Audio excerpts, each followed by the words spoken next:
We underscore the importance of early and smooth transition of power and the need for all Afghan sides to engage and work out an inclusive political settlement. The continued engagement by the international community is also critical for achieving durable peace, security and development in Afghanistan.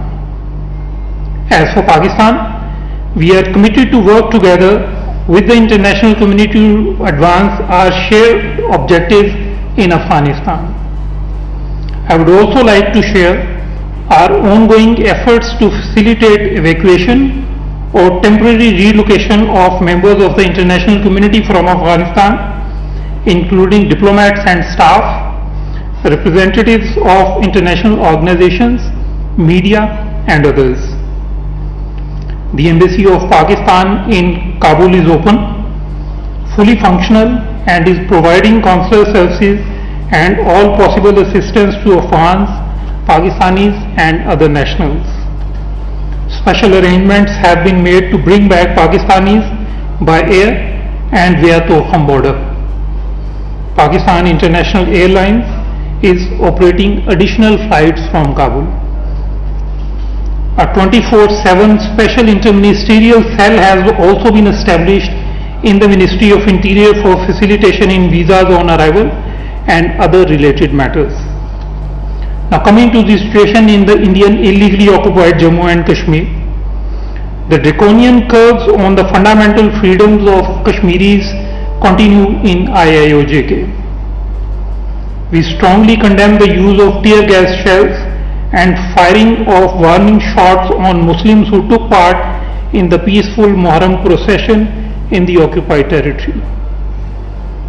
These reprehensible actions represent complete disrespect and deep-rooted prejudice of the Indian government for the sentiments of Muslims in IIOJK.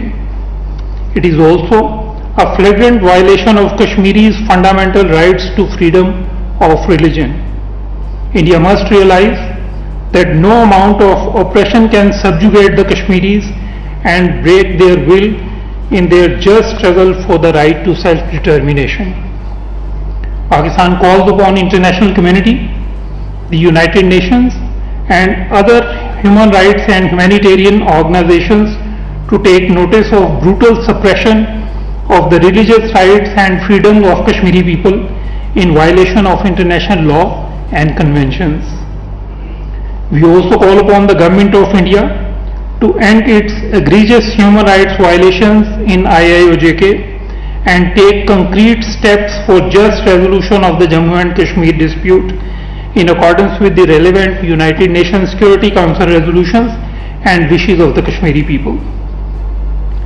Now before taking your questions on these and other foreign policy related developments, I would like to share with you that this is my last press briefing as the Ministry of Foreign Affairs spokesperson. I wish to thank all my media colleagues and friends for the continued cooperation that I have received. I also wish to thank all those who have been following my press briefings and press statements. I thank you very much and I'm ready to take questions. YouTube पर Googly TV देखने के लिए youtube.com की search bar में Googly TV type करें। Googly TV के page पर सुर्ख रंग के सब्सक्रिप्शन वाले बटन पर क्लिक करना ना भूलिए। YouTube पर अपलोड होने वाली वीडियो से बाखबर रहने के लिए बेल आइकॉन पर क्लिक कीजिए। आपको हर नई आने वाली वीडियो के बारे में नोटिफिकेशन मौसूल हो जाएगा।